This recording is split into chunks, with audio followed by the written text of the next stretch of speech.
اللہ کے نبی سے محبت کی نشانی کیا ہے؟ ہمارے نبی محبت کے قابل کیسے نہ ہوں جن سے اللہ پیار کرتا ہے۔ والضحیٰ واللیل اذا سجا ما ودعک ربک وما قلی وللآخرۃ خیر لک من الاولی ولسوف یعطیک ربک فترضی۔ اس میں ایک تو ترجمہ ہے والضحیٰ روشنی کی قسم، واللیل اذا سجا جب رات چھا جائے اس کی قسم، ما ودعک ربک وما قلی آپ کے رب نے آپ کو چھوڑا نہیں اور آپ کا رب آپ پہ ناراض نہیں۔ قلا ناراض، کاف نہیں ملایا، ما ودعک ربک وما قلاک یہ ہونا چاہیے تھا، لیکن وہاں کاف کو ہٹا دیا کہ ناراضگی کے لفظ کے ساتھ اپنے نبی کے نام کو نہیں جوڑا۔ یہ تو اللہ کا اعزاز اور اکرام ہے۔ امام راضی تفسیر کے کنگ ہیں، ان کے دو ترجمے بتاتا ہوں۔ والضحیٰ میرے محبوب آپ کے روشن علم کی قسم، واللیل اذا سجا آپ کی چادر کی قسم، کالی چادر کی قسم جس میں آپ اپنے گناہگاروں کو چھپا لیں گے۔ تیسرا ترجمہ، یہ امام راضی کی بات ہے اس لیے میں آرام سے کہہ رہا ہوں۔ والضحیٰ یہ مجھے سب سے پسند ہے جو اب میں کہنے لگا ہوں۔ والضحیٰ میرے محبوب آپ کے خوبصورت چہرے کی قسم، واللیل اذا سجا آپ کی سیاہ زلفوں کی قسم، آپ کے سیاہ پھیلے ہوئے بالوں کی قسم۔ بھلا آپ کا رب آپ کو چھوڑ سکتا ہے؟ بھلا آپ کا رب آپ پہ ناراض ہو سکتا ہے؟ یہ ہرگز نہیں۔ الم یجد کا ہاں، وللآخرۃ خیر لک من الاولی یہ دنیا جانے والی ہے، آخرت باقی ہے۔ آپ نے فرمایا انا سید ولد آدم یوم القیامہ ولا فخر، قیامت کا دن دیکھو گے سرداری میرے ہاتھ میں ہوگی۔ لواء الحمد بیدی یوم القیامہ، قیامت کا دن دیکھو گے اللہ کا جھنڈا میرے ہاتھ میں ہوگا۔ انا خطیبہم اذا انصتوا، لوگ خاموش ہوں گے میں بولوں گا۔ انا قائدہم اذا وفدوا، لوگ چلیں گے میں لیڈ کروں گا۔ انا شافعہم اذا حبسوا، قدم رک جائیں گے میں شفاعت کروں گا۔ انا مبشرہم اذا ایسوا، وہ نا امید ہوں گے میں خوشخبریاں سناؤں گا۔ مفاتیح الجنت بیدی یوم القیامہ، جنت کی چابی قیامت کے دن میرے ہاتھ میں ہوگی۔ یطوف علی الف خادم کانہم لؤلؤ مکنون، میرے گرد 1000 جنت کے خدام کھڑے ہوں گے میدان محشر میں۔ انی و امتی علی کوم من الارض، قیامت کے دن میں اور میری امت ایک اونچے مقام پر کھڑے ہوں گے، باقی سب نیچے ہوں گے۔ میرے رب کہہ رہا ہوں وَلَسَوْفَ يُعْطِيكَ رَبُّكَ فَتَرْضَىٰ، یہ آیت میرے نبی کی شان میں سب سے بلند ہے کہ میرا اللہ کہہ رہا ہے میرے محبوب میں آپ کو اتنا دینے والا ہوں کہ آپ کو بھی نہیں پتا جو میں نے آپ کے لیے آپ کی آنکھوں کی ٹھنڈک کے لیے تیار کیا ہے۔ آپ جانتے ہی نہیں میرے محبوب کہ آپ کا رب آپ کو کیا دینے والا ہے۔ پیچھے یہ صورت آئی کیوں؟ آپ پر وحی بند ہو گئی اور آپ اداس ہو گئے، اور قریش مکہ کہنے لگے وَدَّعَهُ رَبُّهُ وَقَلَى، اس کا رب اس کو چھوڑ گیا، اس پہ ناراض ہو گیا۔ غیروں کی بات بری لگتی ہے، اپنے کچھ کہہ دیں تو ایسا لگتا ہے جیسے خنجر لگ گیا۔ تو حضرت خدیجہ نے کہہ دیا یا رسول اللہ ناراض تو نہیں؟ بس یہ سننا تھا کہ آپ کا دل مٹھی میں آ گیا، اور اسی وقت جبریل ہانپتے کانپتے آ گئے۔ والضحیٰ، دیکھو مثلا میں فوزان پہ ناراض ہو جاتا ہوں تو وہ مجھے آ کر میرا ایکسپریشن دیکھتا ہے نہ کہتا ہے مولانا اللہ کی قسم میں آپ پہ ناراض نہیں ہوں، مولانا اللہ کی قسم آپ کو شک پڑ گیا، آپ کو یاد نہیں ہم نے آپ کو 2 سال پہلے بلایا، اس کے اگلے سال بھی بلایا، ابھی بھی بلایا، اور آپ کو اتنا پروٹوکول دیا، بھلا میں آپ پہ ناراض ہو سکتا ہوں؟ ٹھیک ہوگی بات؟ یہ فوزان سمجھ میں آگی بات؟ اب اللہ تعالیٰ کہہ رہا ہے میرے نبی مجھے قسم ہے دن اور رات کی، مجھے قسم ہے تیرے علم اور تیری چادر کی، مجھے قسم ہے تیرے چہرے تیرے خوبصورت بالوں کی، میں نے تمہیں نہیں چھوڑا۔ کیسے؟ الم یجد کا یتیما فآویٰ، آپ کو یاد نہیں آپ یتیم تھے میں نے آپ کو ٹھکانہ دیا۔ ووجدک ضالا فہدیٰ، آپ کو یاد نہیں آپ میری تلاش میں تھے میں نے آپ کو اپنا آپ بتا دیا۔ ووجدک عائلا فاغنیٰ، آپ کو یاد نہیں کہ آپ بڑی تکلیف میں تھے اور کمی میں تھے تو میں نے خدیجہ سے آپ کی شادی کروا کے آپ کو مالدار بنا دیا۔ اگلی صورت بھی اسی سے جڑی ہوئی ہے، الم نشرح لک صدرک، میں نے آپ کا سینہ کھولا، بھلا میں ناراض ہو سکتا ہوں؟ ووضعنا عنک وزرک، میں نے آپ کے بوجھ ہٹائے، بھلا میں ناراض ہو سکتا ہوں؟ الذی انقض ظہرک، وہ بوجھ جنہوں نے آپ کو دوہرا کر دیا تھا، میں نے وہ بوجھ ہٹائے، بھلا میں آپ پہ ناراض ہو سکتا ہوں؟ ورفعنا لک ذکرک، اور میں نے آپ کے نام کو بلند کر دیا، بھلا میں آپ پہ ناراض ہو سکتا ہوں؟ انا اعطیناک الکوثر، ہم نے آپ کو جنت کی چابی پکڑا دی، بھلا میں آپ پہ ناراض ہو سکتا ہوں؟ پھر آگے اللہ نے نصیحت کی، فَأَمَّا الْيَتِيمَ فَلَا تَقْهَرْ وَأَمَّا السَّائِلَ فَلَا تَنْهَرْ وَأَمَّا بِنِعْمَةِ رَبِّكَ فَحَدِّثْ۔ تو میرے محبوب آپ یتیم تھے، کوئی یتیم آئے تو اب آپ نے اس کے ساتھ وہ کرنا جو میں نے کیا۔ میرے محبوب آپ میری طلب میں تھے، آپ سے کوئی ہدایت طلب کرنے والا آئے تو آپ نے وہ کرنا ہے جو میں نے کیا۔ اور میرے محبوب میں نے آپ کو ایک مالدار گھرانے میں شادی کروائی تو آپ بھی اپنے رب کی نعمتوں کو لوگوں کو بیان کریں۔ اور قرآن نے جتنی قسمیں اٹھائی ہیں ان میں یہ قسم سب سے خوبصورت ہے، فلا وربک فلا وربک لا يؤمنون حتى يحكموك فيما شجر بينهم ثم لا يجدوا في انفسهم حرجا مما قضيت ويسلموا تسلیما۔ اے میرے محبوب مجھے آپ کے رب کی قسم، اللہ میرے نبی کا رب ہے، اللہ ہم سب کا رب ہے، اللہ اپنے حبیب سے فرما رہے ہیں مجھے آپ کے رب کی قسم۔ تو لگتا یوں ہے کہ قسم اٹھانے والا رب کوئی اور ہے اور رب محمد کوئی اور ہے۔ فلا وربک، مجھے آپ کے رب کی قسم۔ یہ عربی میں جب محبت کی انتہا ہو تو یوں بات کی جاتی ہے، یہ محبت کی انتہا جب اللہ پیار کرتا ہے تو ہم کیوں نہ کریں؟ میرے محبوب مجھے آپ کے رب کی قسم، لا یؤمنون، یہ آپ ٹورانٹو والوں کو بتا دیں، حتی یحکموک فیما شجر بینہم، جب تک آپ کی غلامی میں نہیں آئیں گے، جب تک آپ کا عشق اور محبت نہیں ہوگا، میں ان کے ایمان کو قبول نہیں کروں گا۔ اور نماز کی عادت ڈالو۔ ایک نماز ہے جو ہم پڑھتے ہیں، وہ نماز نہیں کہہ رہا ہوں، فَإِذَا فَرَغْتَ فَانْصَبْ، نصب گڑ جانا، جیسے یہ بوتل ہے نا، یہ یہاں آ کے گڑی تو نہیں لیکن ایسے کھڑی ہے، تو اللہ کہہ رہا فَانْصَبْ، ایسے جیسے لکڑی کو ٹھوکا جاتا ہے نا زمین میں اور کچھ اس کا حصہ اندر چلا جاتا ہے اور اوپر والا ایسے ہو جاتا ہے، تو نماز کے لیے ایسے کھڑے ہو، ایسے۔ عبداللہ بن زبیر پر حجاج حملے کر رہا تھا اور وہ حرم میں نماز پڑھتے، کوئی پتھر یہاں سے گزرتا، کوئی یہاں سے گزرتا، کوئی یہاں سے گزرتا، اور ان کے جسم میں ایسے بھی نہیں ہوتا تھا، ایسے اتنے اطمینان سے نماز۔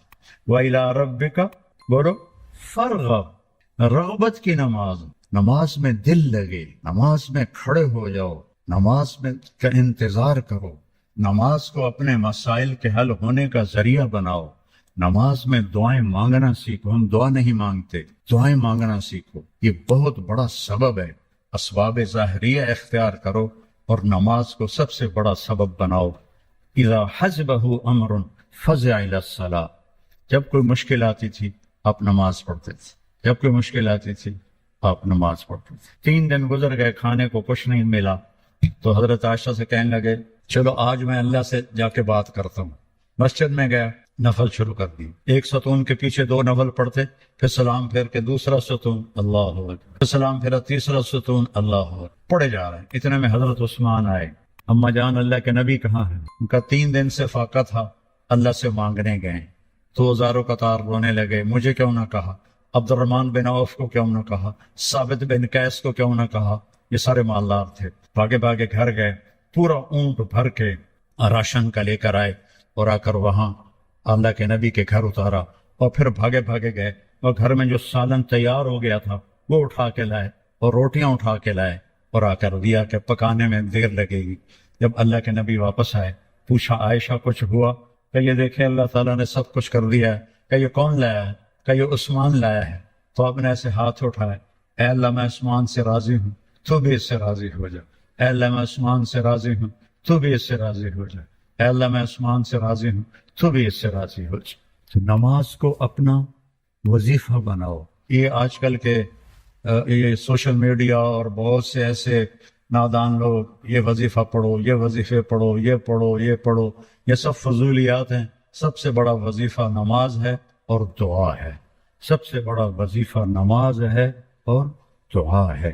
باقی سب ڈھکوسلے ہیں، میرے اوپر جادو ہو گیا ہے، میرے اوپر اثر ہے، میرے اوپر جنات ہیں، یہ سب عاملوں کی جیب گرم کرنے کے اسباب ہیں۔ یہ کچھ بھی نہیں ہے، سب بک بک ہے، سب بک بک ہے۔ کبھی اس چکر میں نہ پڑنا کہ میرے اوپر جادو کر دیا گیا ہے، میری بندش کر دی گئی ہے، اولاد کی بندش ہو گئی ہے، کاروبار کی بندش ہو گئی ہے۔ نماز جو موجود ہے، اللہ جو موجود ہے، تو کبھی عاملوں کے چکر میں نہیں پڑنا۔ کبھی جو وظیفے بتانے والے ہیں 1000 دفعہ یہ پڑھو، 1000 دفعہ یہ پڑھو، میرے سر میں درد ہے۔ اور ایک بزرگ کہنے لگے کہ آپ 1000 دفعہ سورہ اخلاص پڑھا کرو۔ میں کہا جی پھر تو پہلے انہوں نے اور درد ہوا جاوے گا جو میں سر درد نال میں 1000 واری سورۃ اخلاص پڑھا کے میرے کو تو نماز دی رکعت وچ کولو اللہ مشکل پڑی جاندی ہے۔ میں کہا جی یہ وظیفہ تسی اپنے کول ہی رکھو، یہ میرے واسطے کوئی نہیں ہے۔ میرے نبی نے وظیفہ بتایا، نماز پڑھو دعا مانگو، نماز پڑھو دعا مانگو، صدقہ کرو، سخی بنو، بخیل نہ بنو۔ بخیل سے اللہ دوستی لگاتا نہیں، اور سخی سے اللہ دوستی توڑتا نہیں، چاہے فاسق ہو۔ اور سخاوت کا مطلب کوئی بہت زیادہ خرچ کرنا نہیں ہے، وہ دل کی کیفیت کا نام ہے، وہ دل کی کیفیت کا نام ہے۔ تو غریب بھی سخی ہو سکتا ہے، مالدار بھی ہو سکتا ہے، غریب بھی بخیل ہو سکتا ہے، مالدار بھی ہو سکتا ہے۔ بخل خود پیدا ہوتا ہے، سخاوت کو پیدا کرنا پڑتا ہے۔ سخی بنو۔ مولویوں میں سخاوت بہت کم ہے، بلکہ ہے ہی کوئی نہیں، کیونکہ شروع سے لینے کا جو کام شروع ہو جاتا ہے تو دینے کو دل ہی نہیں کرتا۔ تو دینا سیکھو تاکہ اللہ تمہیں دے، کھلانا سیکھو اللہ تمہیں کھلائے، پلانا سیکھو اللہ تمہیں پلائے۔ پھر سب سے بڑی سخاوت ہے جس پہ ناراضگی ہے معاف کرو۔ سب سے بڑی تواضع ہے جس پہ زیادتی کی ہے اس سے جا کے معافی مانگ لو۔ معافی مانگنا اس سے بڑی تواضع کوئی نہیں، معاف کر دینا اس سے بڑی سخاوت کوئی نہیں ہے۔ اور اللہ کو سخی سے پیار ہے، وہ فاسق ہی کیوں نہ ہو۔ سامری نے بچڑے کی پوجا کروائی، اللہ نے کہا ان سب کو قتل کرو، وہ قتل ہو گئے۔ سامری نے پکڑا ہوا آ گیا، اللہ نے کہا موسیٰ سامری کو چھوڑ دے۔ کہ یا اللہ وہ بدبخت تو سب کو بچڑے کی پوجا پہ لگانے والا۔ اللہ نے کہا سخی ہے، سخی کو قتل کرنا مجھے اچھا نہیں لگتا، یہ آپ ہی مر جائے گا۔ وہ بخار میں مر گیا۔ تو سخاوت ایسی چیز ہے جو کفر و نفاق میں بھی کام دے جاتی ہے۔ بیٹا سخی بنو۔ اور ایک سخاوت بتائیے جس پہ کوئی پیسے نہیں لگتے، معاف کرنا سیکھ، معاف کرنا سیکھ، درگزر کرنا سیکھ، اپنی کوتاہی کا کھل کے اعتراف۔ جو معافی مانگنے آئے اس کے آگے منہ نہ بناؤ، اسے فوراً اپنے سینے سے لگاؤ۔ الا تحبون ان یغفر اللہ لکم، معاف کرنا سیکھو، معافی مانگنا سیکھو۔ اور نوافل میں تہجد کا اہتمام کا، یہ شعار الصالحین ہے۔ آپ نوجوان ہو تو آپ 70 سے بھی آگے چلے گئے۔ تہجد کا اہتمام کا، نوافل۔ اس سر درد میں، اس سر درد میں میرے نفل کبھی چھوٹتے ہیں، ورنہ 40-50 نفل روزانہ پڑھتا ہوں۔ میری تہجد قضا نہیں ہوتی سوائے شدید تکلیف کے۔ پچھلے 30-35 سال سے اللہ نے مجھے تہجد کا پابند کیا ہوا ہے۔ یہ میں تم میری اولاد ہو، تمہیں ترغیب کے لیے سنا رہا ہوں، کوئی اپنی بزرگی نہیں جتا رہا ہوں، کہ تمہیں پتہ چلے کہ بیماری میں بھی اگر اہتمام ہو سکتا ہے تو اس جوانی میں کیوں نہیں ہو سکتا۔ جلدی سو، جلدی اٹھ، اس موبائل پہ کھیلنا چھوڑ دو، یہ تمہارا بہت وقت ضائع کرتا ہے۔ اس موبائل سے کھیلنا چھوڑ دو، اس کو دیکھنا چھوڑ دو، وہ وقت مطالعے پہ لگاؤ، تلاوت پہ لگاؤ، ذکر پہ لگاؤ، تسبیح پہ لگاؤ، لوگوں کی خدمت پہ لگاؤ۔ اس نے بہت نقصان پہنچا ہے، خاص طور پر جب تم ماں باپ کے ساتھ بیٹھو، بیوی کے ساتھ بیٹھو، بچوں کے ساتھ بیٹھو، اسے بند کر کے بیٹھو تو تمہیں اس کا بہت نفع ہوگا۔ دنیا بنانے سے 1000 سال پہلے سورہ یاسین پڑھی۔ دنیا کو بنے ہوئے کتنے سال ہوئے ہیں؟ یہ سائنسدانوں کی بات ہے، 25 سے 30 ارب سال ہوئے۔ اسی کو ہم صحیح مانتے ہیں چونکہ ہمارے پاس بھی کوئی اور ایسا ثبوت نہیں ہے۔ تو 25 سے 30 ارب سال سے یہ کائنات بنی ہے۔ اس سے 1000 سال پہلے، اگر اسی کو لے لیں 25 ارب سال، 30 ارب سال، اس سے 1000 سال پہلے جب زمین، آسمان، سورج، چاند، ستارے، سیارے، جبریل، میکائیل، اسرائیل، اسرافیل، جنت، دوزخ، آگ، پانی، مٹی، ہوا، کچھ میں سے اللہ ہے۔ هو الاول والآخر والظاہر والباطن وهو بكل شيء علیم۔ تو اب سورہ یاسین شروع کیسے ہوتی ہے؟ سورہ یاسین کو قرآن کا دل کہا جاتا ہے، دل نکال دو تو آدمی ختم ہو جاتا ہے۔ سورہ یاسین کو قرآن کا دل کیوں کہا جاتا ہے؟ صرف پہلی 3 سطروں کی وجہ سے، پہلی 3 سطروں کی وجہ، کیونکہ یہ پہلی 3 سطروں کا جو مضمون ہے پورے قرآن میں اور کہیں بھی نہیں ہے، صرف یہی ہے۔ اگلی ساری سورہ یاسین اور باقی قرآن ایک جیسا ہی ہے، وہی احکام ہے، وہی حلال حرام۔ ایک حدیث اور سناتا ہوں، پھر یہ میری بات اور واضح ہو جائے گی۔ میرے نبی نے فرمایا، میرے اللہ نے میرے 10 نام رکھے، جس سے پیار ہوتا ہے نا اس کو آدمی کئی ناموں سے پکارتا ہے۔ جیسے ماں چھوٹے بچے کو کبھی لال کہتی ہے، کبھی پھول کہتی ہے، کبھی مکھن کہتی ہے، کبھی پیڑا کہتی ہے، تو وہ محبت زیادہ ہوتی ہے تو صرف اسلم کہنے سے وہ محبت پوری نہیں ہوتی، تو پھر اس کو کئی نام دیتی ہے، مختلف نام دیتی۔ تو میرے نبی نے کہا میرے اللہ نے میرے 10 نام رکھے، میں محمد، احمد، ماحی، حاشر، عاقب، فاتح، خاتم، ابو القاسم، طہ، یاسین۔ یاسین میری بات ذہن میں رہے گی، یاسین ٹھیک میرے نبی کا نام ہے، طہ میرے نبی کا نام ہے، یاسین۔ اس کے علاوہ مزمل، مدثر، شاہد، مبشر، نذیر، داعی اللہ، سراج منیر، عزیز، حریص، رؤوف، رحیم، رحمت للعالمین، بشیر و نذیر، یہ سب قرآن پاک میں نام ہیں جو میرے نبی کو اللہ تعالیٰ نے عطا فرمائے۔ اس میں ایک نام ہے یاسین۔ اب زمین آسمان بنے نہیں، اس سے 1000 سال پہلے میرا اللہ یوں کہہ رہا ہے یاسین، میرے نبی کا نام ہے یاسین والقرآن الحکیم انک لمن المرسلین۔ یاسین مجھے قرآن حکیم کی قسم آپ میرے رسول ہیں۔